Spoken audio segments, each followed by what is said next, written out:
Selamat datang di channel Cerita Cinta. Channelnya cerita cinta romantis. Sebelum lanjut, mohon dukungannya dengan like dan subscribe dulu. Membalas sebuah pengkhianatan, bagian 18.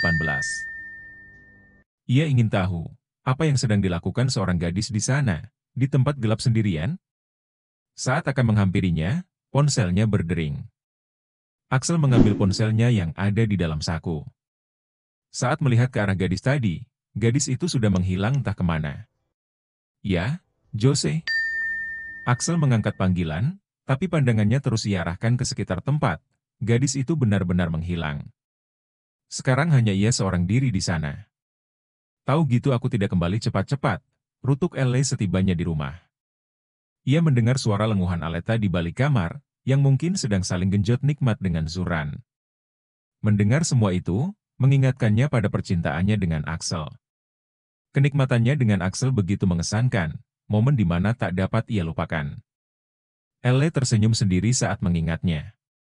El, kamu cantik. Dedi suka bibirmu yang bergelombang ini, terasa manis saat dikecup. Ujar Axel, sembari meletakkan jarinya di bibir istrinya, memainkan bibir itu dengan jari jemarinya. Aku senang jika Dedi menyukai tubuhku. Aku harap hanya aku wanita terakhir dalam hidupmu, ungkap Elle. Iya, Dedi tipe pria yang setia, sayang. Buktinya hanya Hana yang menghiasi hati Dedi. Tapi semenjak kamu hadir, hati Dedi hanya terukir namamu. Sebuah gombalan yang ia berikan kepada gadis itu, membuat Elle semakin jatuh ke dalam pelukannya. Elle meneteskan air mata kalau teringat itu semua. Dedi yang paling terindah dalam hidupku, aku tidak pernah melabuhkan perasaanku sedalam ini, Dedi. Elle merebahkan tubuhnya di kasur, menutup kepala dengan bantal, agar suara nikmat Aleta tidak terdengar di pendengarannya. Keesokan harinya. Yakin, gak ikut mengantarku? Tanya Leta yang siap kembali pulang. Aku di rumah saja, jawab Elle bersandar di pintu. Nanti kamu sendirian di sini, soalnya kakak akan ke rumah sakit untuk bekerja, terang Zuran. Iya, gak apa-apa, kak. Aku titip susu hamil saja, kata Elle. Leta memeluk sahabatnya, ia pasti merindukannya. Jangan nangis, kalau nangis kamu itu terlihat jelek, lede Elle. Aku itu sedih berpisah denganmu, ujar Leta lirih. Memangnya kamu tidak sedih berpisah denganku, hah? Elle menggelengkan kepala. Menyebalkan. Dalam keadaan seperti ini, kamu masih bisa membuatku kesal, celetuk Leta. Sudah sana pulang, saat kembali beri aku kabar bahagia. Kabar di mana kamu dan Kak Zuran akan menikah, ucap Elle. Kamu pegang omonganku, suatu saat nanti permintaanmu akan terkabul. Aku akan menikah dengan Kak Zuran. Leta memantapkan hati, untuk membicarakan hubungannya kepada orang tuanya. Aku pulang ya, El? Dan Elle mengangguk, melepas kepergian sahabatnya. Mau tak mau, Axel harus kembali pulang karena Leo berulah di resortnya yang berada di Zumpango. Terpaksa ia menghentikan pencariannya terhadap Elle, suatu saat ia akan kembali ke kota kecil ini. Dedi pasti menemukanmu, El. Dedi yakin itu, tapi tidak untuk sekarang. Ucap Axel, sebelum meninggalkan kota Bacalar itu. Bertemu pun belum tentu Elle akan menerima kehadirannya di sini. Ia yakin bahwa Elle pasti marah padanya. Hanya satu yang tidak diketahui Axel, bahwa istrinya pergi dalam keadaan hamil. Axel pun akhirnya pergi meninggalkan kota kecil itu, yang dimana ia meyakini Elle berada di sana. Hari-hari pun berlalu, Elle mulai beradaptasi di kota itu. Selama tinggal di sana, ia tak menggunakan kartu debitnya. Selama perutnya belum membesar, Elle mencari nafkah dengan menjadi seorang penyanyi kafe, yang dimana ia memiliki bakat terpendam. Menjadi seorang penyanyi kafe pada jam-jam tertentu saja. Elle menyanyi pada pukul 4 sore sampai jam 9 malam. Setiap pulang menyanyi, Elle dijemput oleh Zuran. Semua orang menganggap Zuran kekasihnya. Dan itu membuat Elle tidak pernah mendapatkan pelecahan, yang hanya sebagai penyanyi kafe. Terima kasih ya, Kak, ucap Elle. Untuk apa? Tanya Zuran heran. Untuk semuanya, kalau tidak ada Leta dan kakak mungkin hidupku tidak tahu seperti apa, jelas Elle. Boleh kakak tanya sesuatu? Tanya Zuran, mereka berada di dalam mobil menuju perjalanan pulang. Apa? Elle menatap pria itu yang sedang menyetir. Apa kamu tidak merindukan suamimu? Apa kamu tidak ingin bertemu dengannya? Kakak tidak bermaksud membuka lukamu, Elle. Bagaimanapun, suatu saat anakmu pasti menanyakan ayahnya. Rindu itu ada, dan untuk anak ini, aku pasti mengenalkannya pada ayahnya. Tapi tidak sekarang. Elle pun membuang muka, melihat ke arah jalan dari jendela. Zuran tidak lagi membahas suaminya, karena ini pasti berat untuknya. Keseharian Elle disibukkan dengan aktivitasnya yang baru. Dan Axel pun sibuk menjaga ketat resortnya, yang sering terjadi kegaduhan karena ulah Leo. Leo sengaja melakukan itu agar Axel tidak mencari istrinya, memisahkan mereka membuat kesenangan tersendiri baginya. Tanpa terasa, hari demi hari, minggu demi minggu, perut Elle mulai terlihat menonjol. Tak ada keluhan apapun di saat ia hamil, hanya saja ia sering merasakan rindu kepada suaminya. Hanya menatap wajah sang suami melalui layar ponselnya. Ia juga mengganti kartu ponselnya, Elle benar-benar meninggalkan Axel tanpa jejak. Sementara Axel, entah kenapa sudah 1 minggu ini ia merasa tidak enak badan. Mual dan pusing sering dialaminya, terlebih ia sering marah-marah tidak jelas kepada Jose, yang selalu memakai parfum, dan baunya begitu menyengat di penciumannya. Apa tidak sebaiknya ke dokter saja, Tuan, usul Jose. Jangan mendekat, Jose. Sudah kubilang, kalau mau bertemu denganku, kamu tidak usah pakai parfum, ganti bajumu, titahnya. Aku hanya mengisi waktu kosong, Kak. Lagian kerjaku hanya menyanyi, dan itu tidak membutuhkan tenaga ekstra, jawab Elle. Kamu itu keras kepala. Ya sudah, siap-siap sekarang, kakak akan mengantarmu. Kakak bertugas sampai malam, sepertinya akan terlambat menjemputmu. Kamu tunggu saja di kafe sampai kakak datang, Elle pun mengangguk patuh. Di luar ada orang ingin bertemu, ucap Jose. Hari ini aku tidak mau bertemu dengan siapa-siapa. Bukankah urusan pekerjaan dengannya sudah selesai? Untuk apa dia menemuiku lagi? Paling hanya ingin tahu soal istriku. Axel masih beranggapan bahwa Olan ingin mengenal Elle lebih jauh, suruh saja dia pulang, aku mau istirahat. Axel kembali menarik selimut melanjutkan tidur. Ganggu saja, rutuknya kesal. Di balik selimut, Axel memberi pesan kepada Jose. Sudah beberapa minggu, ia tak pergi ke kota di mana istrinya tinggal. Ia ingin melakukan pencarian kembali, menyuruh Jose menyebarluaskan kehilangan istrinya. Memasang foto Elle di setiap tempat di kota itu, semoga dengan begini Elle bisa cepat ditemukan. Perutmu sudah mulai terlihat, Elle. Apa tidak sebaiknya kamu berhenti menyanyi untuk sementara waktu? Kamu tidak usah memikirkan biaya hidupmu, masih ada aku yang akan menanggungnya. Kamu jangan khawatir, ucap Zuran. Elle memang keras kepala, tidak bekerja pun ia masih bisa memakai kartu yang ia pegang saat ini. Axel tidak memblokir kartu itu, malah dirinya selalu mengisi saldo. Axel masih menafkahinya sampai sekarang. Setelah bernyanyi, Elle pun sudah berada di kafe. Kafe itu sangat ramai tidak dari biasanya. Karena ada gambar Elle tersebar di setiap dinding, bagi siapa yang menemukan gadis itu akan mendapatkan imbalan. Ramai sekali. Apa setiap hari seperti ini? Tanya Zuran, melihat ke arah kafe dari dalam mobil. Apa mereka memang sengaja menunggu performu? Sudah punya fans ya sekarang? Biasanya tidak seramai ini, Kak.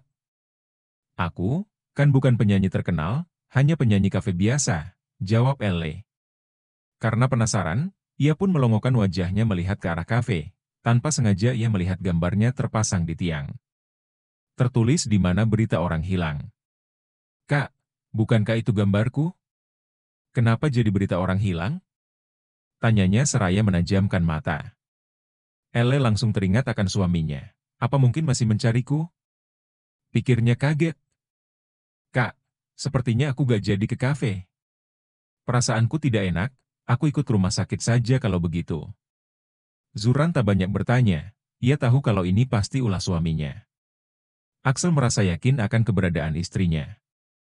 Sesekali, Zuran menoleh ke arah Elle. Jangan banyak pikiran, suamimu hanya mencemaskanmu.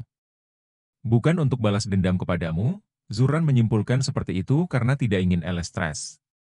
Setelah keberedaran gambar Elle, gadis itu tak lagi memunculkan diri di depan publik. Elle benar-benar berdiam diri di rumah, kian hari perutnya semakin membesar. Elle mengusap perut itu sambil melihat ke arah laut, entah apa yang dipikirkannya sekarang. Ia ingin melupakan suaminya. Tapi semakin dilupakan, bayang wajah dan perlakuan manis Axel makin terbayang dalam benaknya. Dedi, lirinya, mengusap lembut perutnya. Beberapa bulan kemudian, Aletta datang ke Bacalar untuk menemui kekasihnya yang masih bertugas di sana, sekalian untuk menjenguk Elle. Karena sudah lama ia tak bertemu dengan sahabatnya, kehamilan Elle pasti sudah besar. Sesuai janjinya, Aletta datang untuk membawa kabar gembira. Gadis itu sudah meyakinkan kedua orang tuanya mengenai hubungannya dengan Zuran. Sebagai orang tua, karena mendengar hubungannya yang sudah jauh dan melampaui batas, mereka pun akhirnya setuju. Elle sedang memasak. Lambat laun dengan kemandiriannya, kini gadis itu bisa mengerjakan pekerjaan rumah. Memasak dan sebagainya. Ia sengaja memasak karena Aletta akan datang, Zuran sendiri tengah menjemput kekasihnya. Tiba-tiba, Elle merasakan nyeri di perut. Aduh, perutku. Elle meringis, kedua tangan berpegangan di meja. Sakitnya terasa amat luar biasa, bahkan usia kandungannya belum genap 9 bulan. Dari sisi paha nampak darah mengalir. Elle panik, darah apa ini? Sebisa mungkin ia mengambil ponselnya, belum sampai menghubunginya, Aletta dan Zuran keburu sampai. "Elle, kamu kenapa?" tanya Aletta, gadis itu menghampiri dan membantu memapah Elle, yang berjalan sempoyongan. "Kak, bantu aku cepat!" teriak Aletta. Zuran segera datang, karena teriakan Letta yang begitu kencang. "Ada apa, Let?" Zuran terkejut melihat darah mengalir dari sisi paha Elle, bantu kakak membawanya ke mobil. Elle segera dilarikan ke rumah sakit.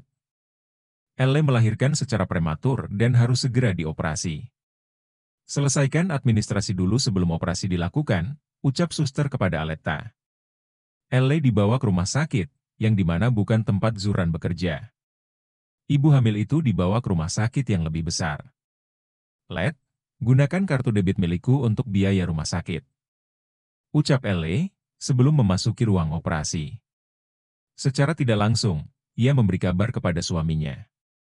Karena ia yakin, kalau Axel akan mengecek notif yang masuk ke dalam ponsel, mengenai pengeluaran kartu yang dipegangnya saat ini. Aletta mengangguk dengan wajah panik, karena melihat wajah Elle yang begitu pucat pasi. Di tempat lain, Axel dengan keputusasaannya kini tengah duduk di sofa kamar, sambil melihat ke arah luar lewat jendela.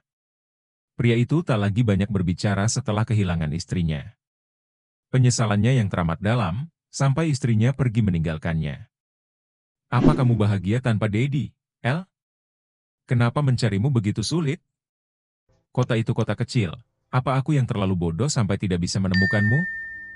Ting! Sebuah notif masuk ke dalam ponselnya, ponsel yang sudah lama tidak terdengar.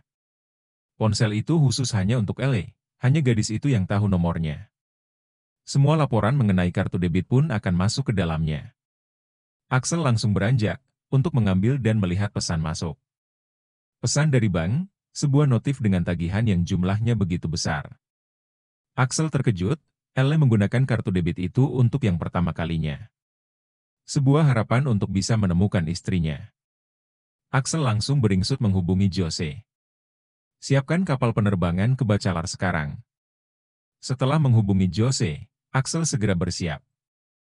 Ia semangat karena ada kabar dari istrinya, tapi ia berpikir, tagihan sebanyak itu dipergunakan untuk apa? Jose senang, akhirnya tuannya kembali ke Bacalar setelah lamanya berputus asa. Jose tidak banyak berkata, ia hanya menerima ponsel yang diberikan Axel padanya. "Lacak notif itu, aku harap itu benar istriku yang menggunakan kartunya," ucap Axel. Jose akhirnya tahu kenapa tuannya kembali ke Bacalar, semoga Elle ditemukan dalam keadaan sehat. Pesawat lepas landas. Axel baru sampai di kota Bacalar, menginjakan kaki beberapa kali di kota itu mengenai pencarian istrinya.